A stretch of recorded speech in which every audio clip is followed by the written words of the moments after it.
There are certain things that everyone needs to know and learn in life. Here are 7 of those important things. Number 1, life is unfair. It sucks, but it's the way it is. Some people are going to have an easier life than you for absolutely no reason. You might be a really good and hardworking person and still never get what you deserve. And that's life. The sooner you accept that life is unfair, the easier it'll be for you to make the best of it. What do you gain being envious of someone who has had more opportunities or luck than you? Nothing. What is going on with them is not relevant to you. Realize that just because someone is experiencing success or has things easier doesn't mean your life is terrible or that you're failing. Instead of comparing your life to others, focus on what you can do in your life. Because when you really think about it, that's all you can really do. So why are you wasting your time looking at other people's lives that are never going to be yours? Someone can be in what you consider a really good position and still think life is unfair. Ultimately, life is unfair to everyone in different ways, but what you have to do is only focus on your life. Remember that someone will always wish they were in your spot. Number 2, do things scared. We all want to feel confident and amazing when we're going to do something, but this is not always possible. Who says you need to feel confident in order to do something you want to do? I'm not going to deny that confidence helps a lot with motivation, and motivation obviously helps a lot when it comes to doing things.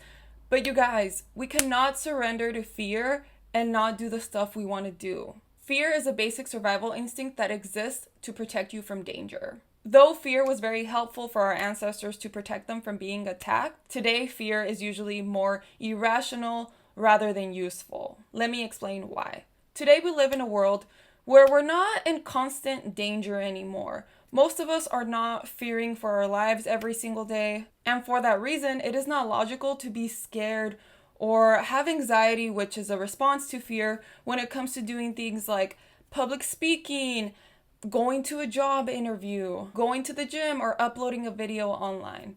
Doing these things is not putting your life at risk, but your brain doesn't know that. It is up to you to recognize that your life isn't actually in danger and to see that fear is actually a very normal feeling, and most of the time it's just an exaggerated response to the things that we want to do. In no way am I trying to invalidate anyone's feeling of fear, but please don't let it restrict you from doing the things you want to do. Your emotions are not always in your best interest. Your feeling of fear to want to do something might not ever go away. So either 1, you can stay waiting and let time by, or you can just do what you want and do it scared. I wish someone would have told me that just because you're scared to want to do something, it doesn't mean that this thing isn't for you. Everyone just does things differently.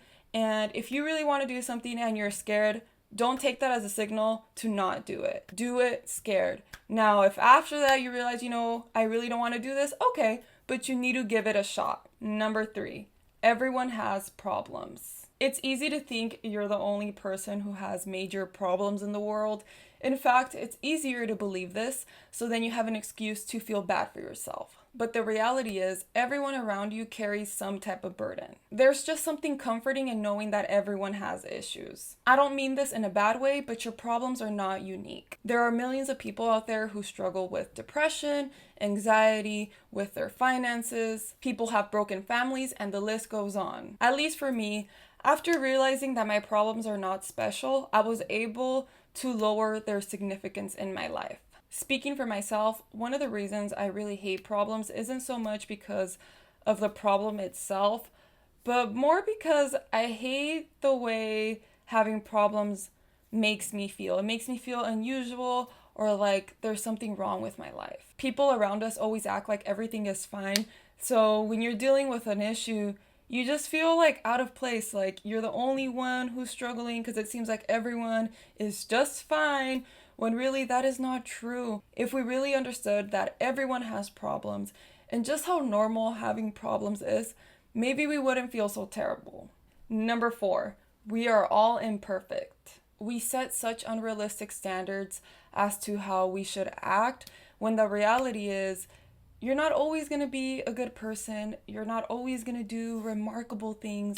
You're not always going to meet the standards that you have for yourself. You're going to make mistakes. You're going to do things out of character. You're going to have selfish desires, and that's all okay. It's part of being human. In my opinion, you should strive to improve yourself as a person, but do it while recognizing that you're imperfect and that others are as well. It'll help you be easier on yourself, and when you're able to recognize that everyone else in the world is also imperfect, you'll be more understanding of them and less judgmental as well. Number 5, you don't always have to follow the rules.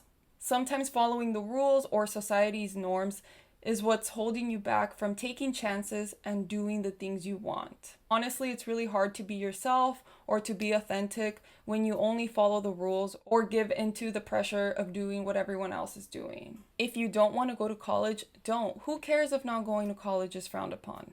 If you don't want to spend the holidays with your family, don't. You also don't have to make your job your priority just because everyone else is. Remember that you have to live your life for yourself. You have to learn to break the rules in all types of areas, okay? For instance, if you want to apply for a job that you're not qualified for, do it. Society would encourage you to not apply because you don't fit the description. So who cares? Ultimately, it's up to the employer to decide whether or not they want to move forward with you, but always shoot your shot. A lot of times, people get ahead in life because they break the rules, not because they follow them. Society doesn't want you to question things. Don't be afraid to practice independent thinking. If something doesn't make sense to you, question it and see what you can do about it. You don't have to agree with what everyone thinks. You also don't have to believe everything people with degrees or cool job titles say. Look at the rules you live by and ask yourself if you truly like them. Are you willing to discard the rules that don't align with you? Trust yourself on what you want. Just because no one else is doing what they want or taking risks to do it doesn't mean you shouldn't. At least for me, breaking these quote rules is what has helped me live the happiest, and I really wish I understood this sooner. Number 6, don't take work too seriously. I am not advocating for you to be terrible or lazy at your job, but what I am advising you is to realize that if you are already meeting the bare minimum requirements at your job, you're doing the best you can, know that you are already doing more than enough. You're going to make mistakes at work, you're going to piss your manager off, and so forth. And that is all okay. It is not the end of the world. What happens at work does not have to define you. What I'm really trying to say is to not be so hard on yourself when it comes to work. While work is really important since it provides your income, you also don't want to oversweat for a company that is probably very wealthy and wouldn't think twice if they had to lay you off. Of course, you should prioritize your job, but also remember to prioritize yourself. If your shift ended at 5 p.m. and you didn't get to complete all the work you needed to get done that day, that's okay. You'll get that work done tomorrow. After 5 p.m., the day is yours. If you need to call out 2 days in a row because you're sick, do it. There's no reason to feel bad to do this. I know this sounds very obvious, but I feel like a lot of us are sometimes nervous to use our PTO or nervous to use our sick hours. That's why these hours are there in the first place. Don't feel guilty when you're using them. Also remember that if you had a bad day at work and you didn't perform well, that's okay. There is always a new day to be better. Unless you're really doing nothing or doing something you're not supposed to do, there is no reason you should feel like you're not working hard enough. In my opinion, overworking yourself or overthinking job-related things is definitely not worth it, and it's also not good for your health. Number 7, nobody cares about you in a good way. A lot of the time, we will create our own imaginary audience that is supposedly keeping up with us. You guys, these people do not exist. Everyone is way too fixated on themselves to be worried about others. Sure, your family and some of your close friends care about you, but ultimately, they don't care about you as much as you care about yourself. If you really understand what this means, then this should make you feel good. This means that if you screw up, nobody really cares. Asking yourself questions like, what will so-and-so think about me? Or how do I look to others? Is pointless. These are questions that are giving you unnecessary anxiety. At the end of the day, no one is going to care about your mistakes or your failures except yourself. If someone is taking interest into your failures, just know that they have issues and they just have nothing better to do. Please just do me a favor and do whatever you want fearlessly and live your best life. That finalizes the list. Thank you guys so much for watching. I hope you guys enjoyed this video, and I can't wait to see you guys next time. Bye.